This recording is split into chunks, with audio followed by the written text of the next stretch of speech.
안녕하세요. 제 목소리 잘 들리시나요? 저희 이제 7시가 되어서 시작을 하도록 하겠습니다.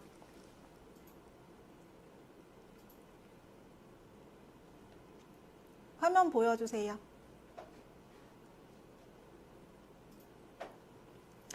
네, 안녕하세요. 제 소개 먼저 드리겠습니다. 저는 오늘 특강을 진행할 김아람 속기사입니다. 저는 AI 데이터 전문 속기사로 시작을 해서 학교라든지 뭐 기관 등에서 AI 데이터, 그 중에서도 음성 텍스트 데이터 관련 교육을 진행을 하고 있는데요. 음성 텍스트 분야에서는 아무래도 한글 맞춤법하고 띄어쓰기가 빼놓을 수 없는 부분이에요.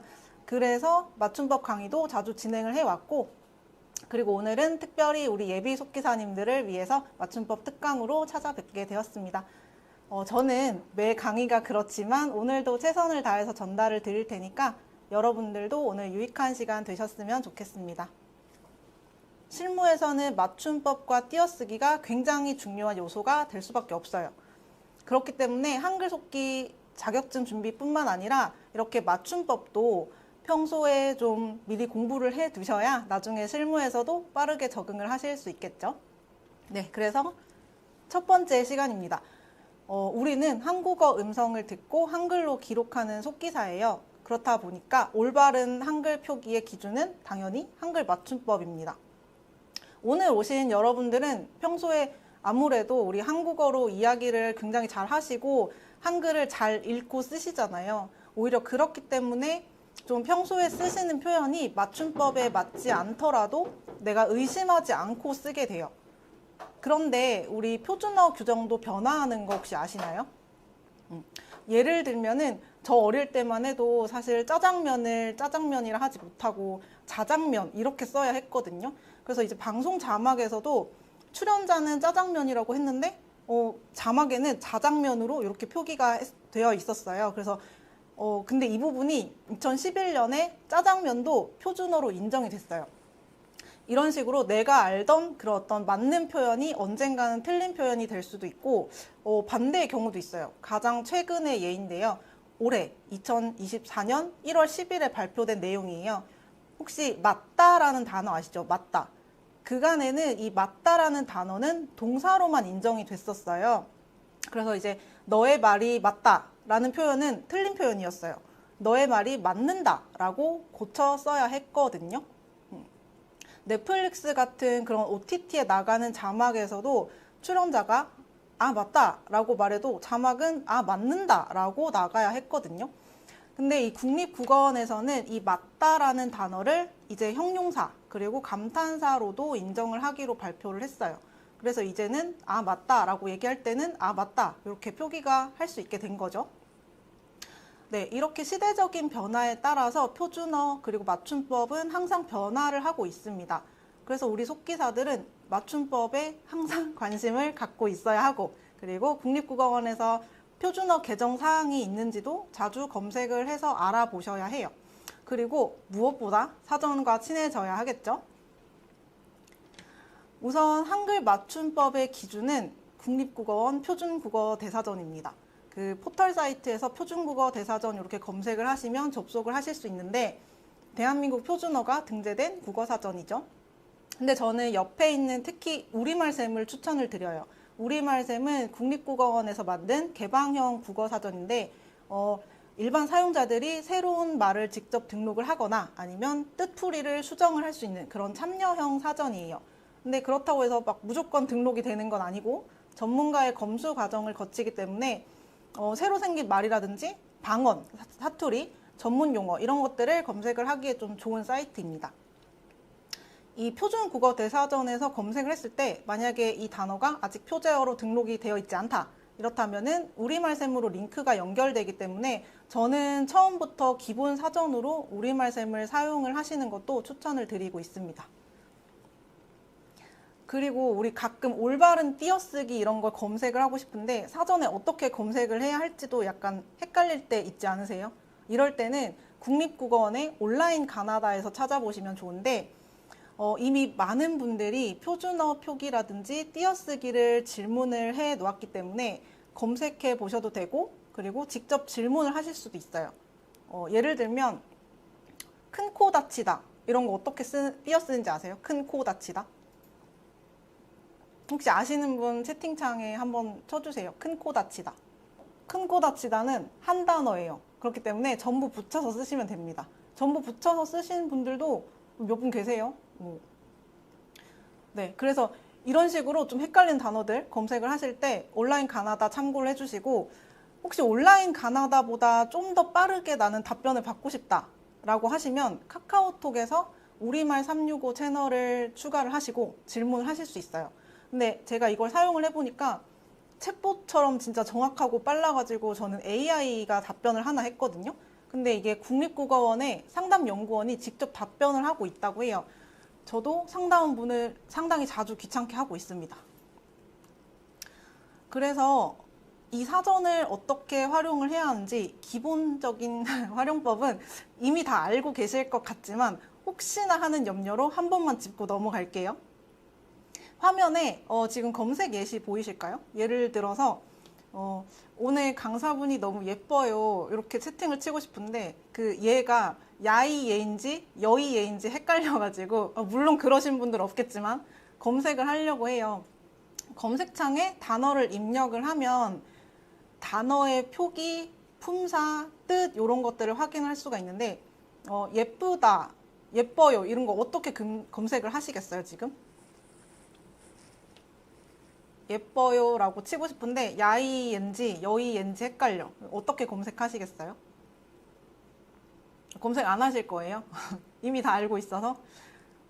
그쵸, 뭐 예쁘다 이렇게 기본형으로 모두들 검색을 하시겠죠? 그쵸? 근데 가끔 제가 이제 강의를 다니다 보면 예뻐요, 예쁜, 뭐 예쁘니 이렇게 활용형을 그대로 검색을 하고 선생님 사전에서 안 나와요 이러시는 분들이 계셔가지고 제가 노파심에 한번 다시 알려드렸고요. 채팅창에 보니까 지금 맞게 검색을 잘 하고 계실 것 같아요. 그쵸? 이번에는 사전에서 우리 복합어를 검색을 했을 때 볼 수 있는 기호에 대해서 한번 설명해 드릴게요. 여기 보시면 대중문화를 검색을 했을 때 볼 수 있는 표시인데 이렇게 단어 가운데 하이픈이라고 하죠. 줄 그어져 있는 거. 요게 표시가 되어 있으면 이 사이는 꼭 붙여 쓰셔야 돼요. 근데 비슷한 단어인데 방송문화 요거를 검색을 하면 사이에 꺽쇠 표시가 보여요. 이 표시가 보이면은 원칙은 띄어쓰는 거예요. 단어와 단어 사이를 띄어쓰는 게 띄어쓰기의 기본 원칙. 그래서 원칙은 띄어쓰는 건데 이 꺽쇠 표시가 있을 때에는 붙여 쓰는 것도 허용을 하고 있어요.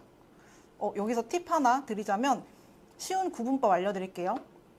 대중문화 사이에 하이픈 있잖아요. 단어 사이에 이렇게 팽팽한 줄로 연결이 되어 있으면 붙여서 쓰시고 줄이 이렇게 약간 느슨하다.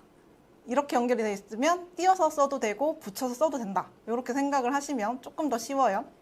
근데 반면에 정말 비슷한 단어인데 직장 문화를 검색을 했어요. 직장 문화를 검색하면 검색 결과가 이렇게 없다고 나와요.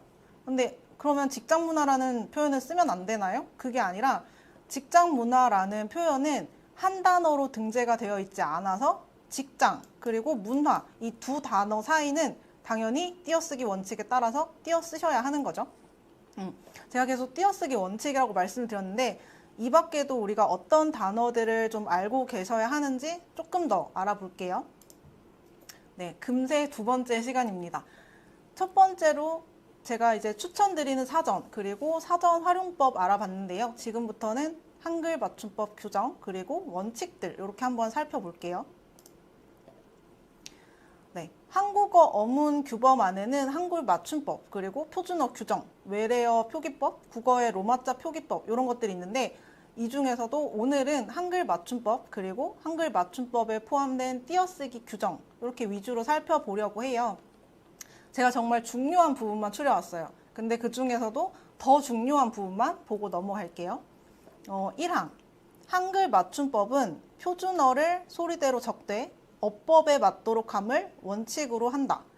그러니까 우리는 소리대로 쓸 건데 결국에는 어법이라는 걸 지켜서 쓰라고 하네요. 그러니까 우리가 어법을 공부를 하는 거죠. 저는 개인적으로 이 항이 굉장히 중요하다고 생각해요. 앞 시간에 제가 띄어쓰기 원칙에 대해서 계속 말씀을 드렸는데 문장의 각 단어는 띄어쓰을 원칙으로 한다. 그러니까 기본적인 띄어쓰기에 다니는 단어라고 하는 얘기죠. 그리고 제5장 띄어쓰기 규정들이에요. 이 중에서도 중요한 부분만 짚어볼게요. 제41항 조사는 앞말에 붙여 쓰도록 한다. 우리 조사가 뭔지는 다들 알고 계실 거예요. 정의를 말씀드리자면 체언 뒤에 붙어서 문법적인 관계나 의미를 더해주는 품사라고 하는데 사실 이 정의보다는 예시가 더 익숙하실 거예요. 은는 이가, 그 다음에 너마저 할 때 마저, 나부터 할 때 부터, 그조차 할 때 조차 이런 예들이 있죠. 그리고 참고로 말씀드리면 우리 토시 하나 안 틀리고 뭐뭐 한다 이런 표현 들어보셨죠? 토시 하나. 이 토시가 바로 조사의 우리말이에요.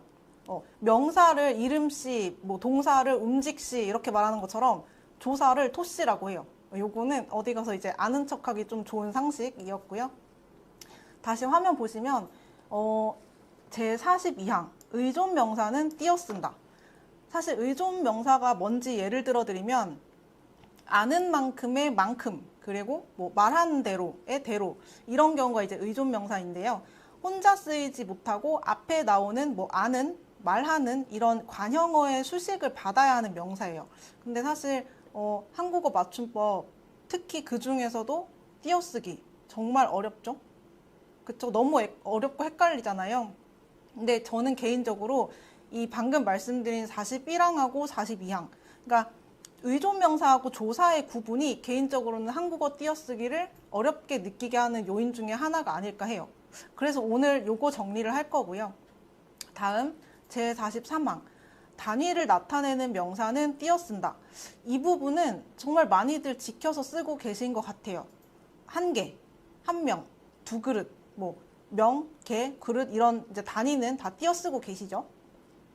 그리고 제45항을 한번 볼까요? 두 말을 이어주거나 열거할 적에 쓰이는 말들은 띄어쓴다. 그러니까 뭐 친구 겸 라이벌, 혼자 내지 둘 이렇게 겸, 내지 이런 말들 띄어서 씁니다. 그리고 47항 보시면 보조 용어는 띄어쓰을 원칙으로 하지만 경우에 따라서는 붙여서 씀을 허용한다. 이게 조금 어려워요.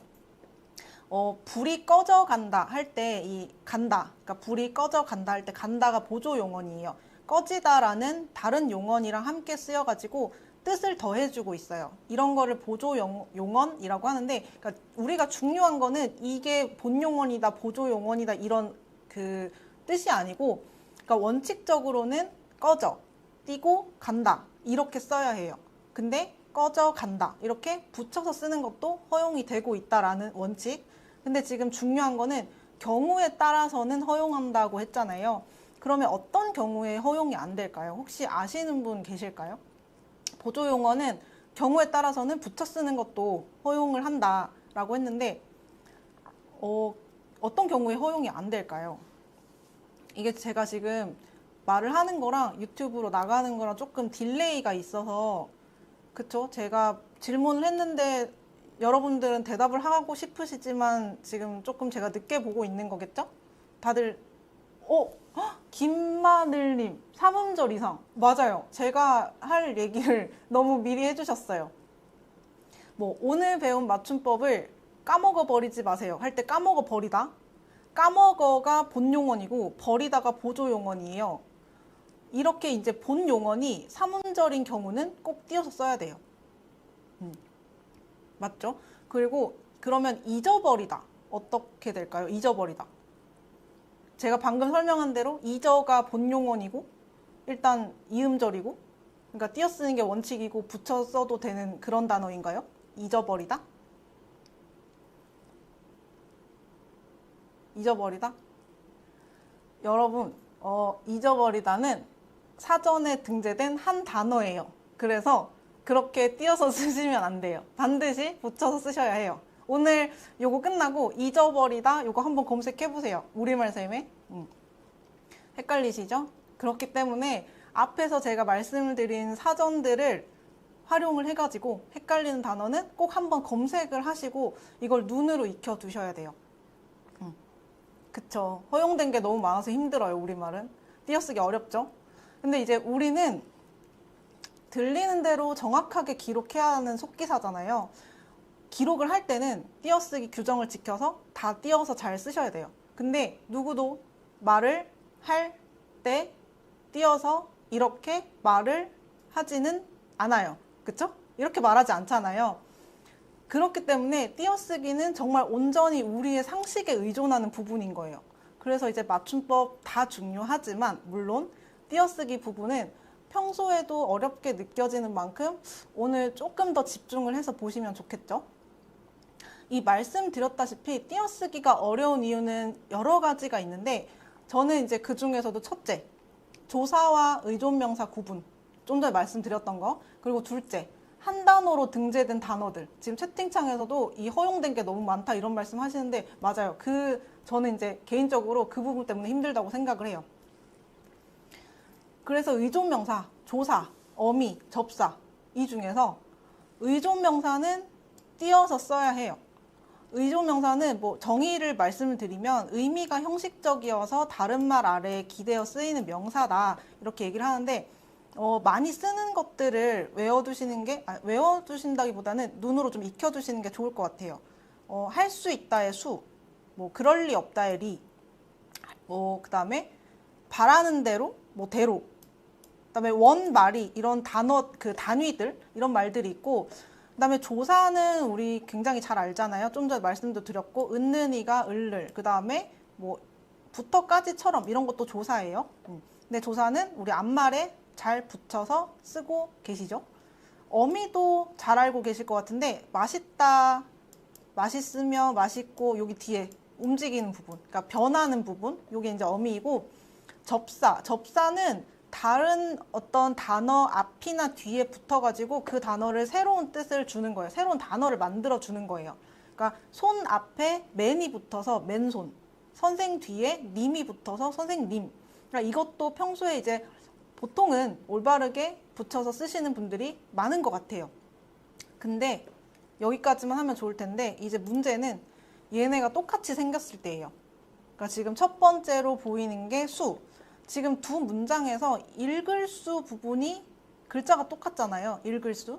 근데 어떨 때는 띄어 쓴대. 그리고 어떨 때는 또 붙여 쓴대.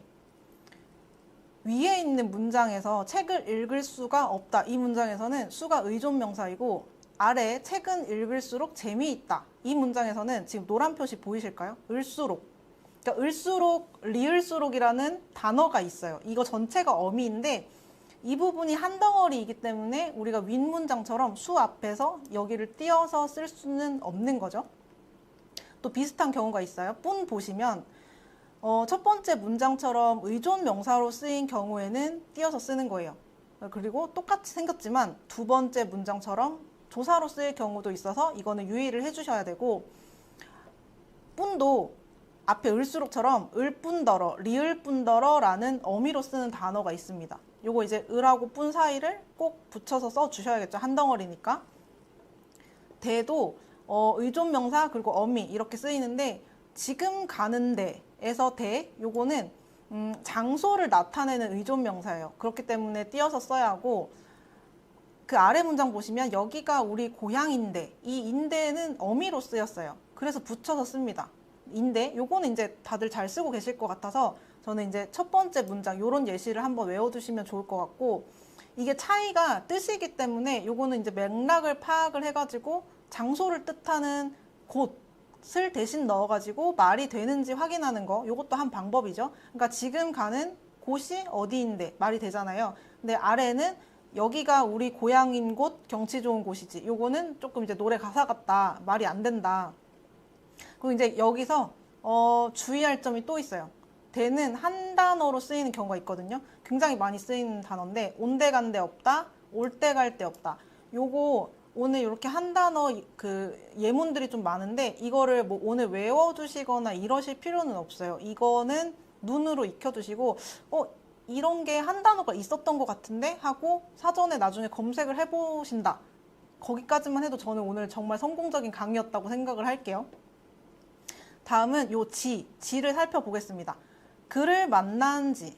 여기서 이제 지가 의존명사예요. 어떤 일이 있었던 때부터 지금까지의 동안, 요 기간을 나타내는 표현이 오래되었다. 이런 식으로 함께 나온다. 그러면은 의존명사인 지, 그러니까 띄어쓰는 지 이렇게 생각을 해주시면 되고, 어미로 쓰였을 때는 어떤 움직임이라든지 상태를 부정하거나 금지하려고 할 때 쓰는 연결어미예요. 그러니까 무엇부터 해야 할지에서 이제 지가 그런 경우인데, 기본적으로는 이 지라는 단어는 이렇게 잘 붙여서 쓰고 계신 분들이 많기 때문에 저는 오히려 이것도 위에 있는 이제 의존명사인 경우를 알아두시는 게 좋을 것 같고요.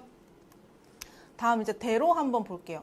예문 보시면 마음 가는 대로에서 대로는 이제 어떤 상태나 행동을 나타내는 그 즉시, 그 즉시를 뜻하고, 지금 가는 이라는 뒤에서 지금 쓰였죠. 그리고 띄어쓰기를 꼭 해주셔야 하는 의존명사이고, 그리고 이제 조사로도 쓰여요. 너는 너대로, 나는 나대로에서 이 대로는 따로따로 이제 구별이 된다. 너, 나 이렇게 구별이 된다. 이런 뜻인데, 근데 또 여기서 대로가 한 단어로 등재된 경우가 또 있어요. 이게 한 단어로 등재된 경우는 자주 쓰이는 표현이라서 이렇게 된 경우이기 때문에 요거는 통으로 조금 이제 눈으로 외워주시고, 다음 만큼이라는 단어를 보시면 어미, 은, 는, 을 뒤에 쓰여가지고 앞에 내용에 상당한 수량이나 정도 이런 걸 나타내는 표현이에요. 그러니까 노력한 만큼에서도 이 만큼이 노력에 대한 정도를 나타내는 의존명사잖아요. 그래서 이제 띄어서 써야 합니다. 그리고 조사로 쓰일 때와 또 구분을 해주셔야 돼요. 체언 뒤에 붙어가지고 앞말하고 비슷한 정도나 한도 이런 걸 나타내는 뜻이 있어요. 대궐만큼 크게 짓다 해서 대궐과 비슷한 정도로 크게 짓다 이런 건데, 사실 의미적으로는 이 의존명사만큼과 조사만큼이 비슷하다라고 보셔야 해요. 그래서 이거는 의미보다는 앞말이 용언의 활용형인지 아니면 체언인지 요거를 구분을 해주셔야 돼요. 그러니까 조금 더 쉽게 말씀드리면 용언, 동사나 형용사인지 아니면 체언, 명사 같은 거인지 요거에 따라서 동사나 형용사가 오면 뒤에 있는 게 의존명사다 이렇게 생각을 해주시면 되는데, 요거는 바로 뒤에서 다시 한번 정리를 해드릴게요. 그리고 마지막 옆에 보시면 간입니다. 서울 부산 간, 부모 자식 간. 여기서 이제 간이 한 대상에서 다른 대상까지의 사이 내지는 관계 이런 걸 나타내요. 그러니까 앞에 두 대상이 나오고 그 사이의 거리를 나타내는 간이 있다. 이러면 이제 얘가 의존명사인 경우죠. 그러니까 주의할 점은 이게 또 한 단어로 된 경우가 있어요. 고부간, 내외간. 이 간이 또 접사로 쓰일 때는 또 앞말에 붙여주셔야 돼요. 기간을 나타내는 명사 뒤에서 지금 이틀간처럼 동안의 뜻을 더하는 전미사일 때가 있고, 그다음에 대장간처럼 장소라는 뜻을 더하는 전미사일 때가 있어요. 그러니까 의존명사, 조사, 어미, 접사 이게 지금 눈으로 보니까 맞지 이렇게 알겠잖아요. 근데 실제로 사용을 하실 때는 좀 아직 헷갈리시겠죠? 그래서 이제 일단은 제가 여기서 잠깐 제 말에 집중을 해주시고, 제가 좀 딜레이 때문에 조금 천천히 할게요. 제 말에 지금 집중을 좀 해주시고, 채팅창에 지금 혹시 모바일로 보시는 분들도 채팅창에 입력할 준비를 해주세요. 다 되셨나요? 제가 감안을 해가지고 멍 때리시면 안 돼요. 지금 7시 26분밖에 안 됐는데 저랑 아직 30분은 더 가셔야 돼요. 채팅 준비 되셨죠? 불러드릴게요. 네. 잘 들으세요. 생긴 지 며칠 안 된 맛있는 데를 알고 있다. 다시. 생긴 지 며칠 안 된 맛있는 데를 알고 있다. 생긴 지 며칠 안 된 맛있는 데를 알고 있다. 요거 한번 입력해 주세요. 정확하게 입력해 주신 세 분 제가 커피 쏠게요. 괜찮죠? 커피 쏴도? 제 맘대로 이렇게 쏴도?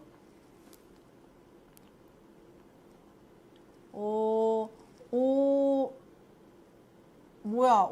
원래 맞춤법 다 잘하시는 분들이세요? 왜 다 맞지? 일단은 제가 이거 나중에 돌려보면서 가장 먼저 입력을 정확하게 해주신 분들 세 분 제가 커피 쏠게요.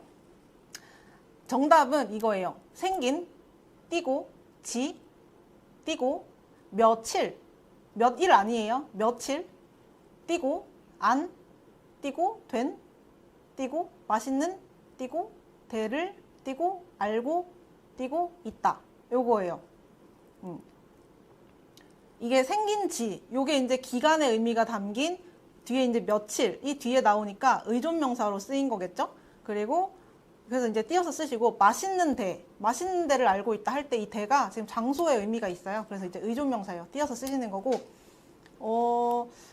일단 그 세 분 축하드리고 이번에 놓치신 분들도 제가 언제 또 이런 깜짝 퀴즈를 낼지 몰라요. 그러니까 집중을 해주시고 다음 장에서 제가 의존명사하고 조사 구분하는 팁을 드릴게요.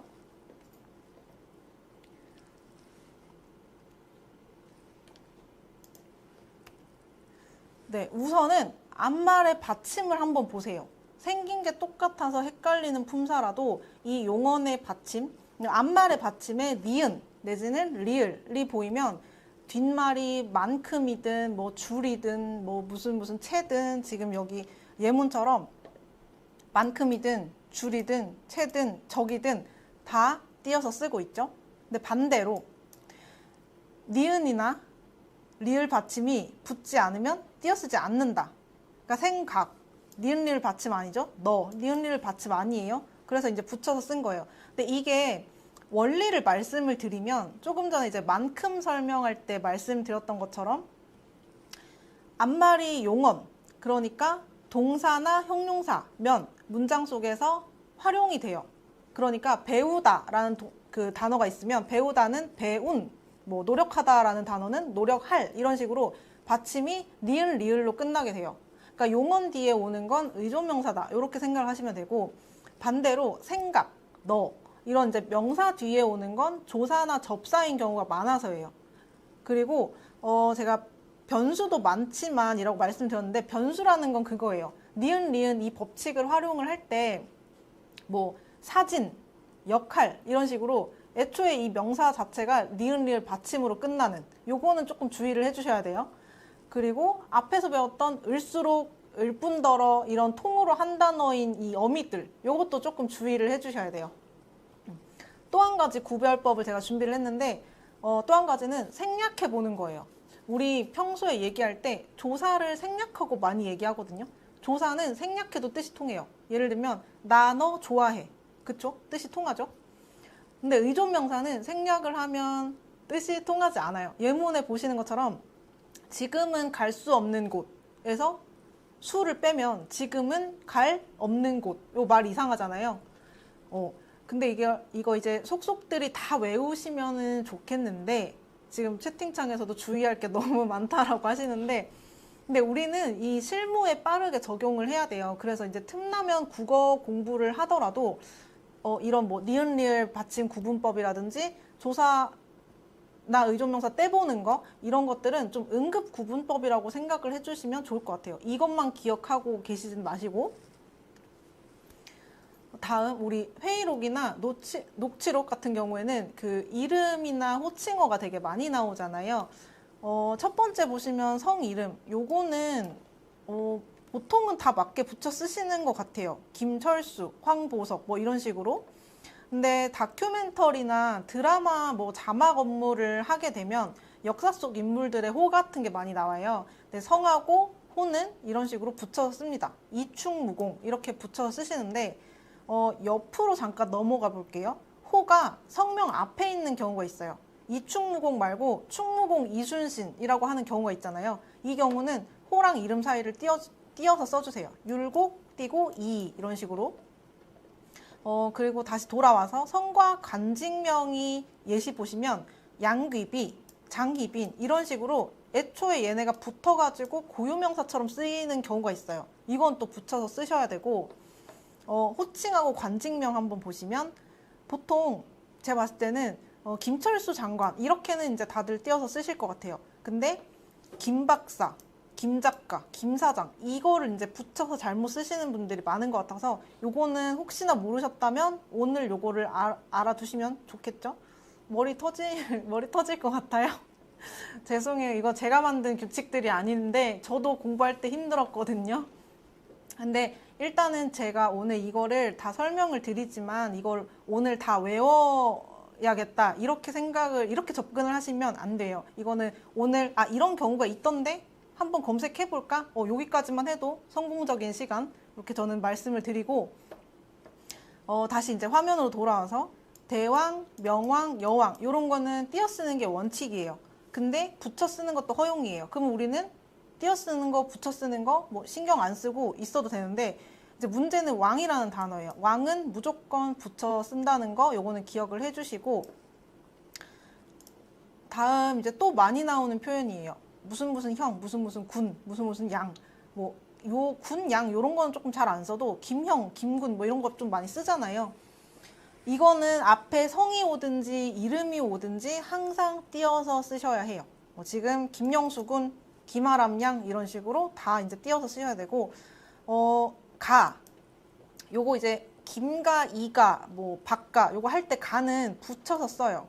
근데 또 잠깐 넘어가서 요 씨 부분 보시면 김씨, 박씨 이런 식으로 김가, 박가처럼 성씨 자체를 가리킨다 이러면은 김씨도 붙여서 써주시면 돼요. 다시 이제 님으로 돌아오면 김아람님, 아람님 이런 식으로 사람을 높일 때 이름 뒤에서 띄어서 쓰시면 돼요. 근데 사장님, 뭐 햇님, 달님 사람이 아니잖아요. 그러니까 이름이 아닌 경우에는 붙여서 써주시면 돼요. 그러니까 이름일 때만 띄어서 쓴다. 그리고 분은 조금 더 주의가 필요해요. 또 주의가 필요한데, 사람을 높이는 말일 때 어떤 분 이런 식으로 뭐 그런 분 뭐 이런 경우라면 띄어서 쓰시는데, 요게 이제 우리 항상 이거 있잖아요. 일부 명사 뒤에서는 붙여서 쓰는 경우가 있어요. 그리고 한 단어로 된 말이 좀 많아요. 이분, 그분, 저분 이런 식으로 한 단어가 된 말이 많아서 분이라는 게 뒤에 붙었는데 조금 헷갈린다 이러면은 우선은 앞에 말씀드렸던 우리말샘 요런데 알려드린 사전 요런 걸로 검색을 해보셔야 돼요. 요거는 꼭 검색을 해보세요. 그리고 이 다음 요거 또 조금 어려워요. 요 단어는 보통은 거의 대부분 띄어쓰는 걸 많이 봤어요. 띄어쓰고 계실 텐데 뭐 귤 몇 개, 사람 뭐 몇 사람 이런 식으로 잘 이제 띄어서 쓰고 계시는데, 그리고 몇몇이라는 단어가 있잖아요. 요 몇몇이라는 단어도 한 단어예요. 그래서 몇 띄고 몇 요렇게 쓰진 않고, 사실 몇이라는 단어는 이런 경우보다는 다음 장 이 숫자 표현과 같이 올 때가 좀 문제예요. 이 몇이라는 단어 앞뒤로 무조건 띄어서 쓰시는 분들이 많은데 뒤에 그리고 앞에 숫자 표현이 오면 그 숫자에 붙여서 써주셔야 해요. 몇십, 몇백. 그다음에 화면 보시면 지금 화면에 PPT가 잘 나오고 있나요? 몇십, 몇백, 몇억 이런 식으로 붙여서 쓰시고, 앞에 올 때도 십몇, 백몇, 천몇 이런 식으로 뒤에 앞에 숫자 표현이 있다 이러면 붙여서 써주시면 돼요. 근데 앞뒤로 다 왔다, 백 몇십 이런 식으로 앞뒤로 다 왔다 이러면은 뒤랑 붙여서 주시면 돼요. 이게 왜 그렇냐면 이번 시험 합격자는 백 몇십 명이다. 그러니까 100명은 넘는데 몇십 명인지 모르는 거잖아요. 정확히는 모르는 거잖아요. 확실히 아는 거는 그냥 따로 써주고 뒤에 모르는 부분에 붙여준다. 이렇게 생각을 해주시면 돼요. 요거 좀 생소한 분들 많으시죠? 근데 요 숫자와 함께 있는 몇이라는 단어가 의문문이 될 때는 조금 또 달라요. 몇억 받았어? 그러니까 정말로 1억을 받았는지 2억을 받았는지 구체적으로 궁금한 거예요. 이럴 때는 몇 띄고 억 이렇게 써주셔야 하고, 밑에도 마찬가지죠. 10몇 대 1이야. 그러니까 경쟁률이 정확히 얼마인지가 궁금한 거예요. 그러니까 이렇게 구체적으로 궁금할 때, 구체적으로 수를 물을 때에는 몇이 숫자 앞에 오든 뒤에 오든 뭐 사이에 오든 띄어서 씁니다. 근데 이게 제가 봤을 때는 주로 이 몇이라는 단어를 띄어서 쓰는 분들이 많아요. 다 띄어서. 그러니까 이 앞부분에 제가 말씀드렸던 이 붙여서 쓰는 경우를 조금 눈여겨 봐두시면 감사합니다. 그리고 다음 한 번, 그리고 한 번. 그러니까 한 띄고 번이랑 한 번이에요. 그러니까 정말로 1회의 의미를 가질 때만 띄어서 써요. 한 번, 한 번, 두 번, 세 번 이렇게. 이 표현에서 번이라는 게 단위를 나타내는 의존명사잖아요. 기회는 단 한 번뿐입니다. 그러니까 정말로 기회가 두 번, 세 번이 아니라 딱 1회인 거죠. 그리고 반면에 이 붙여 쓰는 한 번, 요거 잘 모르시는 분들이 많은 것 같아요. 첫 번째 예모는 이제 지난 어느 때를 나타낼 때. 한 번은 그런 일도 있었지. 지난 어느 때. 그리고 두 번째로는 시도의 의미가 있는 거예요. 어디 한번 먹어보자. 한번 뵙고 싶다. 이런 식으로 시도의 의미가 있을 때. 그리고 세 번째는 요거는 요 문장 자체를 담고 가세요. 오늘. 말 한 번 잘했다. 이런 표현 많이 쓰잖아요. 요때 한 번은 1회. 너가 말 1회를 잘했다. 이런 뜻이 아니잖아요. 그래서 이거는 이 표현 자체를 오늘 담고 가시면 좋을 것 같아요. 채팅에 지금 저는 연계국어 하는 사람인가 봐요. 저도 연계국어였는데 어떻게든 이제 아무래도 이 속기 준비를 하고 실무를 하다 보니까 맞춤법에 더 관심이 생긴 것 같아요. 저는. 김모 씨, 박모 씨, 맞아요. 한 번. 네, 이거 띄어 쓰는 거, 붙여 쓰는 거 둘 다 있거든요. 요거 붙여 쓰는 거 꼭 한번 기억을 해두시고, 그리고 또 퀴즈 한번 풀고 갈까요? 이번에는 아까는 이제 커피 3분 너무 후하다. 이번에는 2분만 드릴 거예요. 문제 나갑니다. 준비되신 분 네라고 한 번만 쳐주세요. 채팅에. 자, 잘 들으세요. 아람씨, 그분이 추천하는 식당에 한번 가보세요. 아람씨, 그분이 추천하는 식당에 한번 가보세요. 아람씨, 그분이 추천하는 식당에 한번 가보세요. 너무 급했어. 아람씨까지만 쳤어. 아람씨, 그분이 추천하는 식당에 한번 가보세요. 여기서 포인트는 맞추신 분들 계세요. 많이 계세요. 근데 이제 2분만 커피. 맨 앞에 맞추신 분 2분. 관리자님 확인하고 계시죠? 드릴 거고, 요거 이제 포인트가 뭐였냐면 아람하고 씨 사이에 띄어서 쓰셔야 하는 거죠. 그리고 그분 요거 한 단어라고 제가 말씀드렸고, 요거 이제 붙여서 쓰시는 거고, 1회만 가라는 의미가 아니고 한번 그 식당을 시도해 보라는 의미이기 때문에 한 번 요거 붙여서 써주시면 돼요. 요거 3개가 포인트였고, 깜짝 퀴즈 또 언제, 쉼표는 포함 아니에요. 쉼표는 그거는 이제 감안을 할게요. 언제 또 제가 깜짝 퀴즈를 낼지 모르니까 계속 집중력 유지를 해주시고, 이 밖에도 사실 띄어쓰기 어려운 거 정말 많아요. 근데 오늘은 정말 시급한 거, 실무에서 많이 맞닥뜨리는데 제가 봤을 때 거의 많이들 틀리는 표현, 이런 것들만 준비를 했어요. 근데 이제 띄어쓰기는 여기까지만 하고 다음으로 넘어갈게요. 헷갈리는 띄어쓰기에 이어서 헷갈리는 단어예요. 이제 이게 단어 자체의 표기법이 헷갈리는 경우예요. 근데 우리는 뭐 국어학자라든지 공무원 시험을 준비를 하는 게 아니기 때문에 속기 실무에 써먹을 맞춤법을 공부하고 있는 거잖아요. 발음을 들었는데 막상 쓰려고 하면 구분이 어려운 단어, 이런 것들을 한번 살펴보려고 합니다. 첫 번째는 사이시옷이에요. 네, 사이시옷. 어렵죠? 이 사이시옷이라는 거를 말씀을 드리자면, 발음을 할 때 표기에는 없었던 소리가 추가되는 경우가 있어요. 이 추가되는 경우를 사이소리 현상이라고 하거든요. 근데 발음에 이 사이소리 현상이 일어났다라는 거를 다시 요걸 표기를 하기 위해서 사이에 시옷을 쓰는 걸 사이시옷이라고 해요. 근데 어쨌든 우리는 속기사로서 사이시옷을 언제 쓰고 언제 쓰지 않는지, 이게 이제 중요한 거잖아요. 쓰는 경우를 먼저 한번 볼게요. 첫 번째, 뒷말의 첫 소리가 된 소리로 날 때. 그러니까 귀, 병, 요 2가지가 합쳐진 말인데 발음을 하다 보니까 병이 된 소리가 되었죠. 귀병. 그래서 귀하고 병 사이에 시옷으로 표시를 해준 거예요. 그리고 두 번째, 뒷말의 첫 소리가 죄송해요. 아랫방, 자릿수, 횟수, 어쨌든 이것도 마찬가지죠. 두 번째는 이제 뒷말의 첫 소리가 아까는 된 소리였는데 이번에는 니은 또는 미음일 때 앞말의 끝에 니은이 한 번 더 들리는 거예요. 그러니까 이것도 예를 들면 개라는 단어하고 날이라는 단어가 합쳐가지고 갯날, 이렇게 발음되잖아요. 그러니까 지금 개 밑에 니은이 생긴 거죠. 첨가가 된 거예요. 이 첨가됐다는 거를 표시하기 위해서 사이시옷을 써준 거예요. 갯날, 개 밑에 시옷. 그리고 후와 날, 훗날, 이것도 마찬가지죠. 마지막으로 세 번째, 뒷말의 첫 소리가 이번에는 모음이에요. 우리 속기 키보드 첫 소리가 이응일 때는 모음만 입력하시잖아요. 그쵸? 초성에 오는 이응은 표기로만 있는 거고 실제로는 없는 거예요.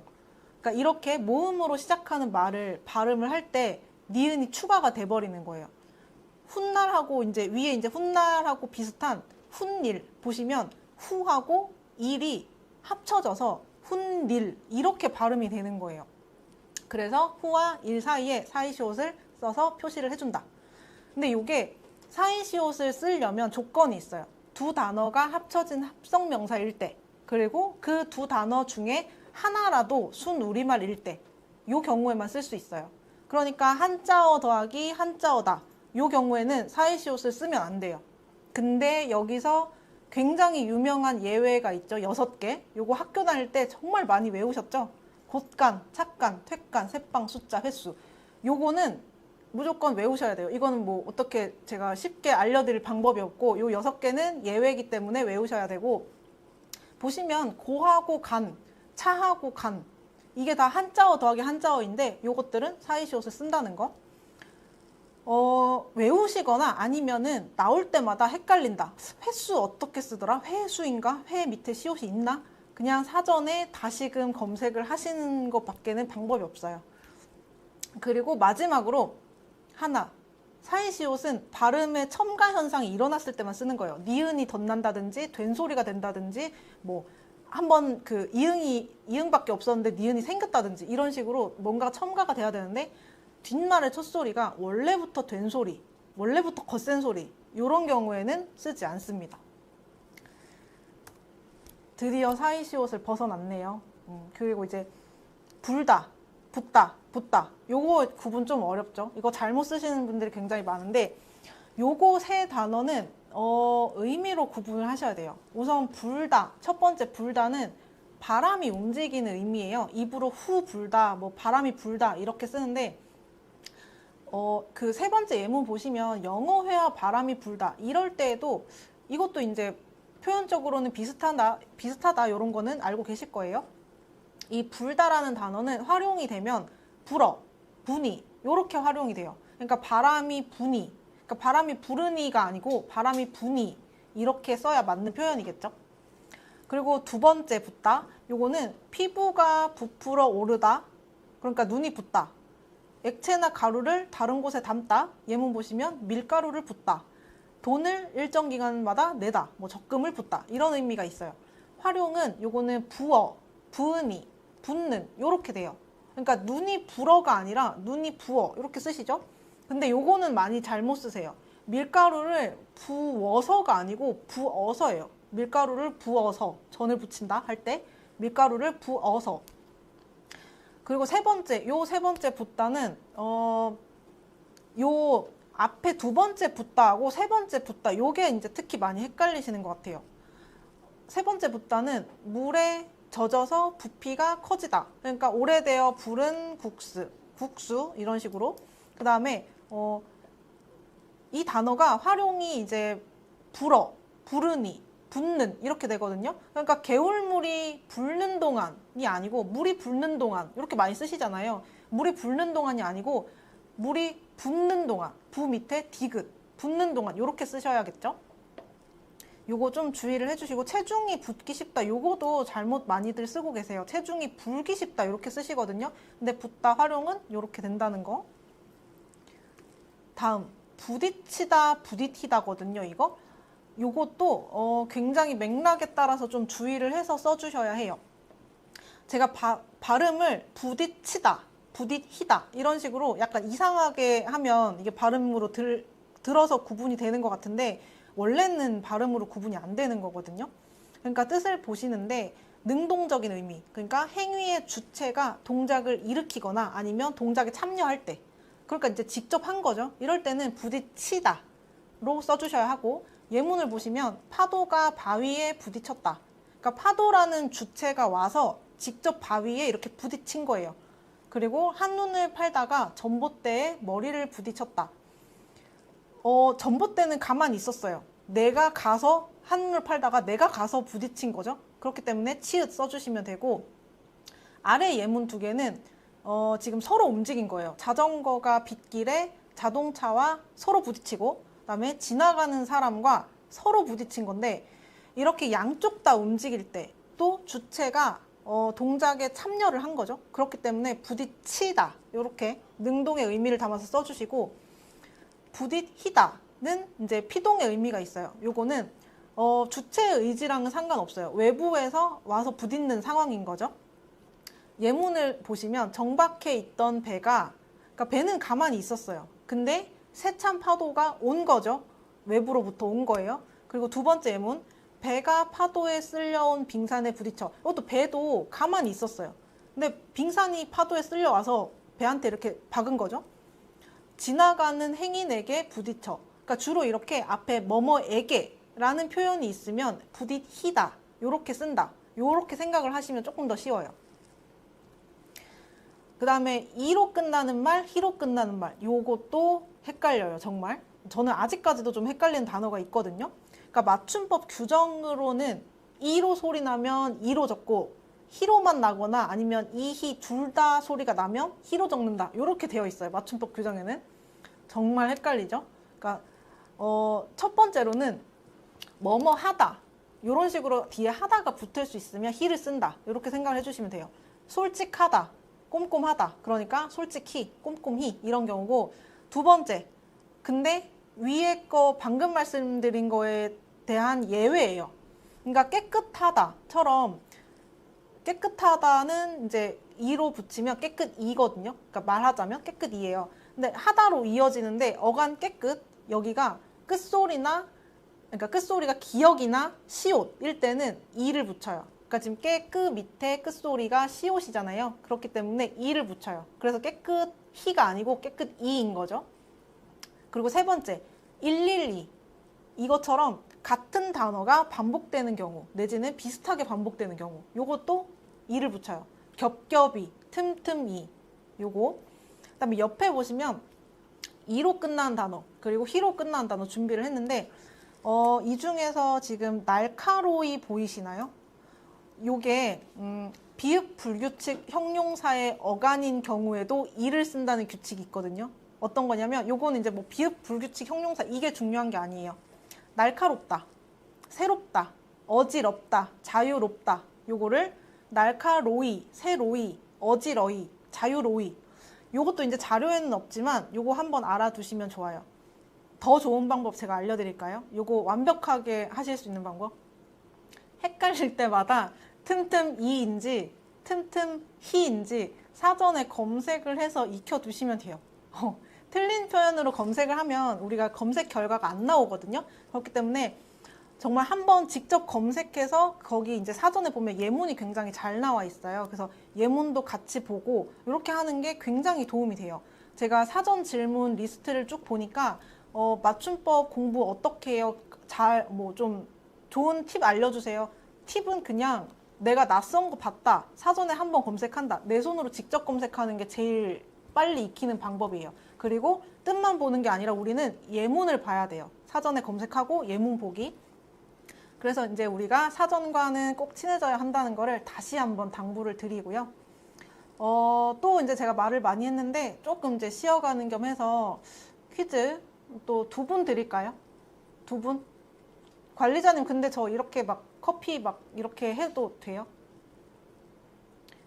3분 드릴게요.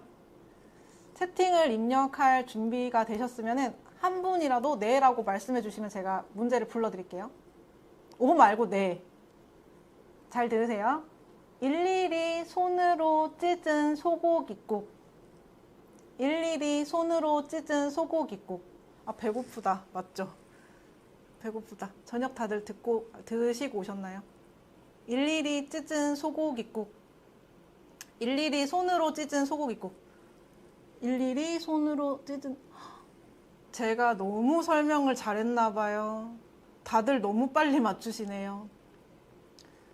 네, 요거 이제 포인트는 일일이, 반복되는 단어 뒤에 이 붙이는 거. 그러니까 112 아니죠. 112 인분 지금 보여요. 112 아니고 112예요.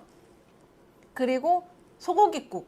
요거 우리말 소고기 하고 국 합성어예요. 소고기국 하면서 국이 된소리가 되고 있기 때문에 사이시옷을 받쳐줘야 돼요. 그래서 소, 고, 기 밑에 시옷, 국 이렇게 쓰신 분들 가장 먼저 정확하게 쓰신 세 분 제가 커피 쏠게요. 그러면 우리 다음 단어로 한번 넘어가 볼게요. 걷어들이다, 걷어들이다. 요거는 발음상으로는 미묘하게 차이가 있긴 한데요. 대부분의 경우에는 걷어들이다. 앞에 걸로 표기하시면 돼요. 뭐 뜻은 수확할 때, 그러니까 예문으로는 배추를 걷어들여 장에 내갔다. 그리고 흩어져 있는 걸 모을 때, 군대를 걷어들이다. 성과를 얻어낼 때, 기부금을 걷어들이다.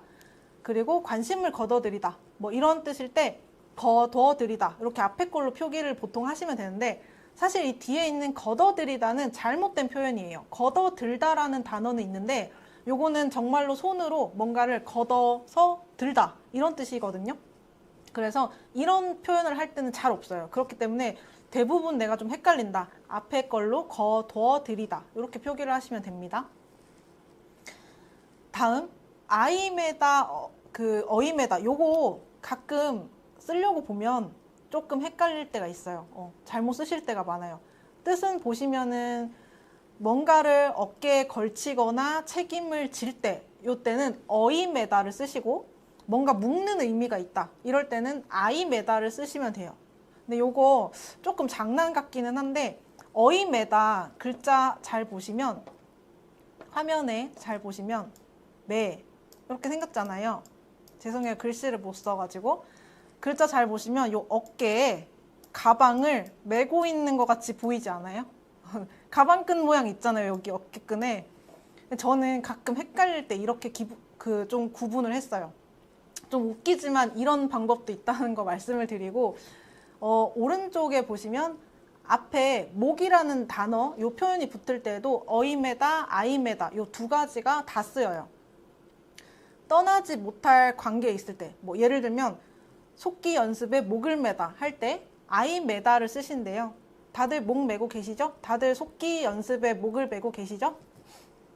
그리고 정말 목이 막힐 때, 뭐 먹다가 목 막힐 때 아니면 감정이 올라와서 목 막힐 때 이럴 때는 어이메다라고 쓰시면 돼요. 목을 매다. 근데 요거 감정이 북받칠 때 목매다. 요거는 이제 한 단어도 있으니까 띄어쓰기 할 때 또 조금 참고를 해주셔야 한다는 거. 그리고 졸이다, 졸다, 졸이다 요게 있어요. 요것도 비슷한 발음, 비슷한 쓰임새, 비슷한 단어 요 단어들인데 첫 번째 졸이다 같은 경우는 요게 이제 음식 이름 조림 이게 이 단어에서 나온 말이에요. 고기, 생선, 채소 이런 것들 양념을 해서 국물이 거의 없게 바짝 끓인다. 요거 이제 생선 조림할 때 조림, 생선을 졸이다, 간장에 졸였다. 요게 이제 음식 조리법이고 졸다. 액체가 증발하는 의미가 있어요. 간장이 햇볕에 졸았다. 근데 요렇게보다는 이 사동사로 쓰이는 졸이다로 많이 써요. 그러니까 액체를 증발시킨 거예요. 그리고 뭐 추가로 이제 우리가 쫄았다 이런 의미 있잖아요. 초조해하다라는 의미도 있는데 보통 보면 제가 첫 번째 졸이다하고 세 번째 졸이다를 헷갈려 하시는 것 같아요. 그러니까 첫 번째 요리법. 그러니까 생선 조림 만들 때는 졸이다이고 다 된 그 찌개를 끓여가지고 증발을 시켜버리는 거는 졸이다라는 거. 요거 두 개 구분을 오늘 좀 참고를 해주세요. 그리고 다음 그러므로 요거 이제 발음의 차이가 나지 않는데 의미를 파악해서 구분을 해주셔야 돼요. 우리 키보드에 내장 약어 있죠. 그러므로. 그러니까 내장 약어 있는 그러므로는 뜻이 그러니까, 그렇기 때문에 이런 의미예요. 그러니까 앞 내용이 원인, 뒷 내용이 결과. 이렇게 판단이 됐을 때는 요거 그러므로 사용을 하시면 돼요. 그러니까 요거를 그러니까로 바꿔도 의미가 통해요. 그는 부지런하다. 그러니까 잘 산다. 이렇게. 그리고 그러므로가, 그러니까 내장약어 있는 그러므로가 그렇기 때문에, 그러니까 이런 걸로 대체가 될 수 있는 것처럼 두 번째 그럼으로, 내장냐가 없는 그럼으로는 그렇게 하는 것으로서 이런 의미가 있어요. 그러니까 앞 내용이 뒷 내용을 위한 수단이에요. 그러니까 앞에는 원인 결과, 뒤에는 지금 수단, 이렇게 구분을 하시는데, 예문을 보시면 그는 열심히 일한다. 그러므로 삶의 보람을 느낀다. 그러니까 삶의 보람을 느끼는 수단으로 그는 열심히 일을 하고 있는 거예요. 그러니까 아래 문장 또 보시면 그는 열심히 공부한다. 그러므로 부모님의 은혜에 보답한다. 그러니까 부모님의 은혜에 보답하는 수단으로서 열심히 공부를 하는 거예요. 그러니까 요거 그럼으로랑 그럼으로랑 두 가지 다른 거 기억을 해두시고, 다음 함으로도 동일한 경우예요. 앞에 함으로, 요거는 앞이 원인, 뒷부분이 결과일 때 사이를 연결, 그리고 함으로는 함 더하기 으로예요. 이것도 이제 그럼으로처럼 앞말이 뒤에 나온 말을 위한 수단이 되는 거예요. 이것도 원인, 결과, 수단 이렇게 구분을 해주시고, 요거 정말 많이 나오는 표현이고 사전 질문에서도 요거 구분법 알려달라 이렇게 말씀을 해주셨는데, 보통은 요거 두 개 구분 안 하고 뒤에 아이대를 많이 쓰시는 것 같아요. 근데 요거 간단해요. 뜻만 보고 이제 판단할 수 있는데, 직접 보고 들은 거를 내가 얘기할 때는 어이대, 뭐뭐더라 이런 뜻이죠. 그리고 뭐 예문을 보시면 그이가 말을 아주 잘하대. 이거는 내가 그이랑 대화를 나눠보니까 말을 아주 잘하더라 이런 뜻이에요. 그리고 그 친구는 아들만 둘이대. 이것도 내가 직접 본 거예요. 내지는 친구한테 직접 들은 거죠. 그러니까 내가 직접 듣거나 보거나 한 사실을 전달할 때는 이 어이대를 쓰시는 거고, 아이대는 뭐뭐다고 해 이렇게 바꿔 쓸 수 있어요. 그러니까 누가 그러던데 뭐뭐라고 하더라 이럴 때는 아이대를 쓰시는 거예요. 근데 요거 첫 번째 예문이 사람이 아주 똑똑하대. 요거는 문맥 파악을 하셔야 돼요. 우리는 듣고 쓰는 속기사잖아요. 들었을 때 사람이 아주 똑똑하대, 문맥 파악하셔가지고 이 내용 자체가 내가 직접 그 사람 겪어보니까 아주 똑똑하더라 이거면은 어이대를 쓰시는 거고, 누가 그러던데 그 사람이 아주 똑똑하다고 하더라 이거면은 이제 아이대 이렇게 쓰시는 건데, 요거 이제 이렇게 헷갈리시지 않게. 그리고 밑에 보시면 철수도 오겠대. 그러니까 철수가 오겠다고 해? 이렇게 철수한테 어떻게 들었는지 요걸 이제 묻는 거잖아요. 그래서 요거 직접일 때랑 간접적으로 내가 들었을 때 요거 구분 꼭 해주시면 되고, 마지막입니다. 띠다, 띠다. 요거 발음 구분 안 가죠. 띠다. 앞에 띠다는 용무, 직책, 사명, 뭐 색깔이라든지 아니면 뭐 기운 이런 것들을 나타낼 때 쓰는 단어인데, 보통 이거랑 뭐가 헷갈리냐면 뜨이다에 요거 눈에 보이다, 두드러지다, 소리가 들린다라는 의미인 뜨이다를 합쳐놓은, 그러니까 준말인 띠다랑 잘못 쓰신 분이 많아요. 그러니까 눈에 보이다, 두드러지다, 소리가 들리다. 요거는 띠다. 그러니까 요거는 예문 하나만 기억을 해두시는 게 좋아요. 가장 많이 쓰는 예문, 눈에 띄다. 눈에 띄다는 띄다 이렇게 쓰시고, 나머지 여러분들이 생각할 수 있는 거의 대부분의 경우는 앞에 그냥 띄다인 거, 색깔을 띄다 이런 거 많이 쓰시니까. 근데 요 띄다에 공간을 벌린다라는 의미가 있어요. 근데 요거는 띄어쓰기 기억하시면 돼요. 띄어쓰기 할 때도 이 띄죠. 그러니까 정리를 하자면 공간을 띌 때, 그리고 눈에 띄다 라고 표현을 할 때만 요 뒤에 있는 띄다이고 나머지는 앞에 있는 띄다, 요렇게 생각을 해주시면 되세요. 네, 오늘 이제 8시 조금 넘었는데 오늘 준비한 부분을 여기까지 마무리를 하도록 하고요. 혹시 오늘 강의 내용 중에 궁금하신 부분이 있으실까요? 제가 댓글을 쭉 보니까 퀴즈 당첨자는 지금 여러분들이 너무 많이 성원을 보내주셔가지고 정리하는데 조금 걸릴 것 같아요. 어쨌든 첫 번째 퀴즈는 제가 3분 쏜다 그랬고, 두 번째는 2분 쏜다 그랬나요? 그리고 세 번째는 3분 쏜다 그랬던 것 같아요. 근데 관리자님이 더 막 주시고 계시네요. 정답 틀리신 분, 그 자진 납세 하셨는데 저거 관리자님 한번 봐주시고, 이에요. 아, 요거 헷갈리신다고. 김성훈님께서 이에요. 요거 헷갈리신다고. 세상에 이예요. 두 번째 쓰신 이예요라는 표현은 없어요. 이에요 내지는 예요예요. 이게 이에요가 줄어들어서 예요가 되거든요. 근데 요거는 쉽게 구분하는 법 하나 알려드릴게요. 발음 들어보시면 돼요. 호랑이예요 하지 호랑이이에요 이렇게 안 하잖아요. 뒤에가 세 글자로 발음이 됐다. 이에요 이렇게 발음이 됐다. 그럼 무조건 이에요. 그 다음에 나무예요 이렇게 하잖아요. 나무이에요 이렇게 안 하잖아요. 뒤에가 두 글자밖에 안 들렸다. 이러면 예요 무조건. 요거 두 개밖에 없어요. 이에요랑 예요밖에 없어요. 오늘 강의 너무 유용해요. 너무 감사합니다.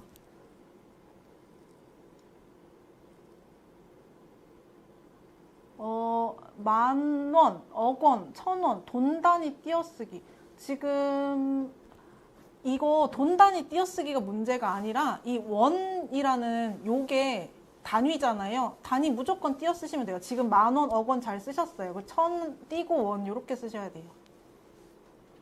아, 속기사들은 맞죠? 밍밍밍님, 이에요를 약어로 쓰시면 좋아요. 맞아요. 우리 띄어쓰기 제가 요거 팁 하나 말 안 드렸는데 띄어쓰기 외우기 힘든 띄어쓰기는 약어를 저장을 하세요. 약어로 제대로 저장을 하세요. 예를 들면 다시 한 번이라는 거 다시 한 번 요거 약어로 쓰시죠? 근데 다시 한 번 약어를 아예 다시 띄고 한 번 요렇게 써보세요. 왜냐면 다시 한 번은 항상 그렇게 쓰거든요. 찹찹님 예외 아니에요. 맞아요. 아니에요는 무조건 저렇게 아니에요 요렇게 쓰셔야 되는 거예요.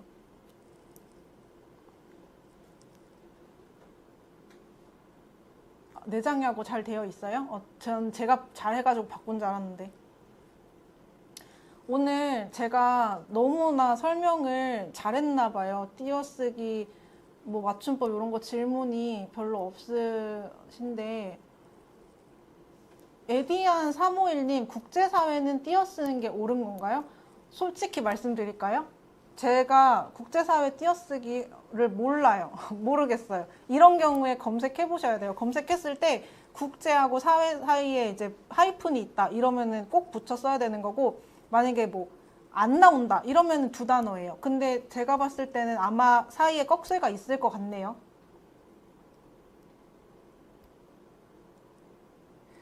네, 오늘 제가 너무나 강의를 잘했는지 더 이상의 질문이 없는 관계로 너무 몰라서 뭘 질문해야 될지 죄송해요.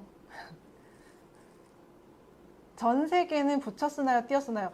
요거 제가 대답은 해드리지만 검색 한번 해보세요. 전 띄고 세계 이렇게 쓰시는 거예요. 네, 밍밍밍님 말씀이 맞아요. 제가 말을 아까 반대로 했나요? 다시 한 번은 다시 띄고 한 번이에요. 다시 띄고 한 번 이렇게. 그거 기본 내장 약어가 틀리게 돼 있나 봐요. 그러면 무조건 다시 한 번은 검색해 보시면은 그렇게 쓰는 거예요. 아, 근데 이제 이런 경우가 있겠죠? 그걸 한 번을 꼭 두 번, 세 번 이렇게 바꿔 쓸 수 있는 경우가 있을 수도 있는데, 보통 우리가 많이 관용어구로 쓰는 다시 한 번 뭐 도전해보겠다, 다시 한 번 먹어봐라 이럴 때는 우리가 많이 쓰는 그 다시 한 번이라는 표현은 무조건 다시 띄고 한 번이에요. 다시 띄고 한 띄고 번 아니에요. 네, 오늘 제가 시간이 많이 지체된 관계로 다시 한 번에 대한 얘기는 한번 다 이제 검색을 해보시고 우리말 365에 한번 물어보세요. 카톡 채널 추가해가지고. 네, 오늘 유익한 시간 되셨을까요? 제가 마지막으로 후기 이벤트를 하나 소개를 해드릴게요. 우선은 네이버 속기올리 카페 아시죠? 그 카페에다가 오늘 특강 시청 후기를 작성을 하시고 시간 꼭 지켜서 2월 13일까지 한국 AI 속기사협회 카카오톡 채널로 성함, 그리고 연락처, 그리고 후기 작성하신 그 링크 요거 보내주시면 추첨을 할 거예요. 추첨을 통해 가지고 10분께 제가 책 한 권씩 선물을 해드릴 건데, 책 보이시나요? 보이실까요? 요거 서점에서 보신 분도 많을 것 같아요. 왜냐면 이게 굉장히 많이 팔린 책이거든요. 제가 뭐 이 책을 쓴데 뭐 전혀 그 저자분이랑 전혀 관계는 없고, 저도 이제 가지고 있는 책인데 조금 추천을 드리고 싶어서. 이게 책에다가 직접, 이제 안 보이죠? 책에다가 직접 손으로 문제를 풀어볼 수 있어서 좀 저는 그래서 좋더라고요. 그래서 오늘 후기 많이 남겨주시고, 그리고 후기를 제가 쭉 보고 반응이 좋다 이러면은 오늘 제가 아껴둔 내용들이 많이 있거든요. 그래서 오늘 못다한 내용으로 다시 오도록 할게요. 책 이름은 끝내주는 맞춤법. 끝내주는 맞춤법, 뭐 쓰는 사람을 위한 반복의 힘 이런데, 근데 제가 요 책 그 전혀 관계 없어요. 그냥 제가 재밌게 본 책. 오늘 늦은 시간까지 긴 강의 들으시느라 수고 많으셨습니다, 여러분. 곧 설날이에요. 이번 주 설날인데 즐거운 명절 보내시고 새해 복 많이 받으세요. 저는 이만 가보겠습니다. 안녕히 계세요.